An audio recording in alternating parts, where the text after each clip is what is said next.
Assalamualaikum warahmatullahi wabarakatuh. Alhamdulillahirabbil alamin. Allahumma shalli ala sayyidina Muhammad wa ala ali sayyidina Muhammad.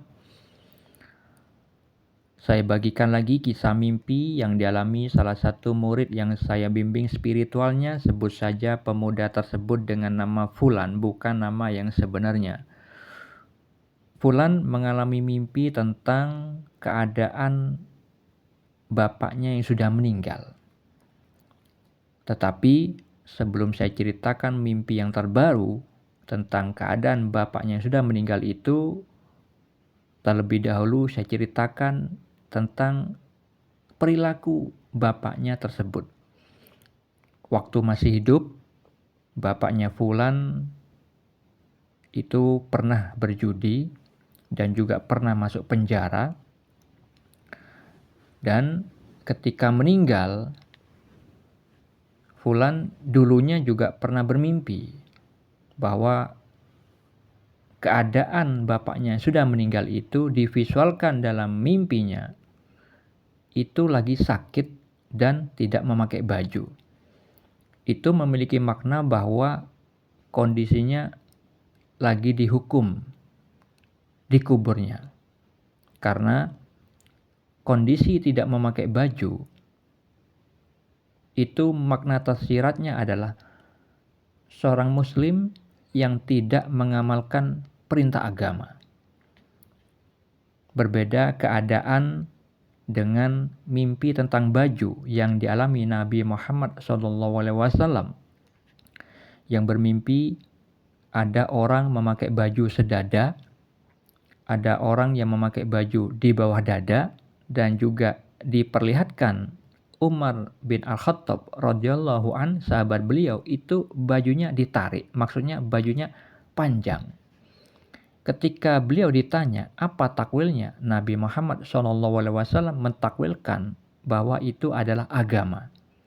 Maksudnya simbol baju yang terdapat pada mimpi yang dialami Nabi Muhammad SAW itu adalah simbol dari kadar agama. Makna tersiratnya adalah kadar agama yang dimiliki seseorang. Ketika visualnya ada orang memakai baju sedada, itu adalah umat Islam yang tingkat keimanannya di level mukmin. Ilmu agamanya sudah diamalkan, kemudian melahirkan iman di dalam dadanya atau di dalam hatinya. Sedangkan orang yang memakai baju di bawah dada itu adalah umat Islam yang tingkat keimanannya di level muslim. Ilmu agamanya diamalkan, tapi belum sampai melahirkan iman di dadanya.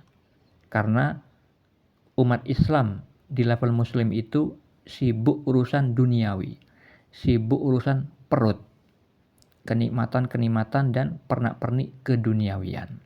Sedangkan sahabat Nabi Muhammad yaitu Umar bin Al-Khattab radhiyallahu an itu bajunya panjang, lebih panjang daripada kedua golongan sebelumnya. Itu berada di makom ihsan, makomnya para wali Allah.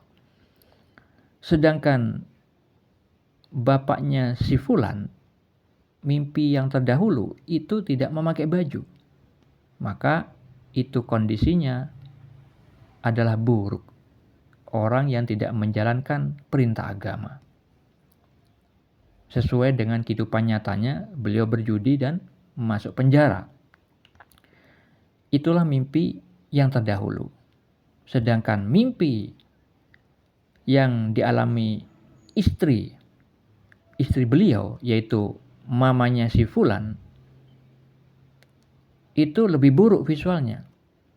Bahwa suaminya itu atau bapaknya si Fulan, visual mimpi yang dialami ibunya si Fulan itu ditampakkan oleh Allah bahwa bapaknya itu disiksa bara api dan ada belatung, cacing, dan hewan-hewan semacamnya. Itulah penguat dari makna yang saya takwilkan tadi, bahwa bapaknya itu lagi disiksa. Karena visual mimpi yang dialami mamanya si Fulan seperti itu buruknya. Maka pada mimpi yang akan saya ceritakan sekarang ini adalah mimpi terbaru tentang keadaan bapaknya yang sudah meninggal itu berubah menjadi baik. Visual mimpi yang terbaru yang dialami Fulan, bapaknya itu wajahnya bercahaya dan bajunya itu berwarna hijau, memakai peci, bersurban, dan di pecinya itu terlihat batu yang mengkilat. Ya. Nah, itu memiliki makna kondisinya sudah baik, karena disebutkan di dalam Al-Quran, orang yang beriman nanti di akhirat itu wajahnya putih berseri. Sedangkan visual almarhum bapaknya si Fulan itu bercahaya. Dan pakaian warna hijau itu berkaitan dengan firman Allah di dalam surat Al-Insan ayat 21 tentang pakaian penghuni surga, yaitu pakaian sutra halus yang hijau warnanya. Nah, kok bisa visual mimpi yang dialami Fulan itu berubah, padahal dulu bapaknya itu buruk kondisinya? Karena di dalam kehidupan nyata, saya anjurkan kepada si Fulan ketika bermujahadah mengamalkan sholawat Ya Sayyidi Ya Rasulullah yang saya anjurkan dibaca setiap hari 30 menit selama bermujahadah, saya tambahkan saran agar meniatkan mengirimkan pahala dan berkahnya untuk kerabatnya. Dan salah satunya adalah meniatkan untuk almarhum bapaknya itu.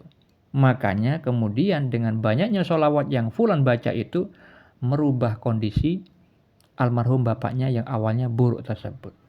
Diberi rahmat oleh Allah Subhanahu wa Ta'ala karena anaknya yang soleh. Nah, dampak sholawat Ya Sayyidi Ya Rasulullah yang diniatkan pahalanya untuk orang lain itu juga dialami istri saya. Dulunya saya menganjurkan kepada istri saya untuk mengirimkan pahalanya sholawat yang dia baca kepada keluarganya. Dan mendapatkan mimpi. Istri saya itu bermimpi bahwa almarhumah mamanya itu mendapatkan kiriman 800.000. Sedangkan papanya yang masih hidup mendapatkan kiriman 800.000 dan ditambah gaji. Kenapa ada tambahan gaji? Karena papanya masih hidup, masih bisa beramal dengan dirinya sendiri, itu pahala atas amalnya papanya sendiri. Sedangkan kiriman 800.000 itu dari pahala dari amalan anaknya, yaitu istri saya. Istri saya di saat itu membaca sholawat sebanyak 8.000 selama 10 hari dikalikan 10 kali rahmat dari Allah. Karena satu sholawat yang dibaca kita itu dibalas 10 kali sholawat. 10 rahmat dari Allah. Seperti itu yang disabdakan Nabi Muhammad SAW. Sehingga 8.000 sholawat yang dibaca 10 hari itu berarti 80.000 ya, dikali 10 rahmat dari Allah. Sehingga totalnya 800.000.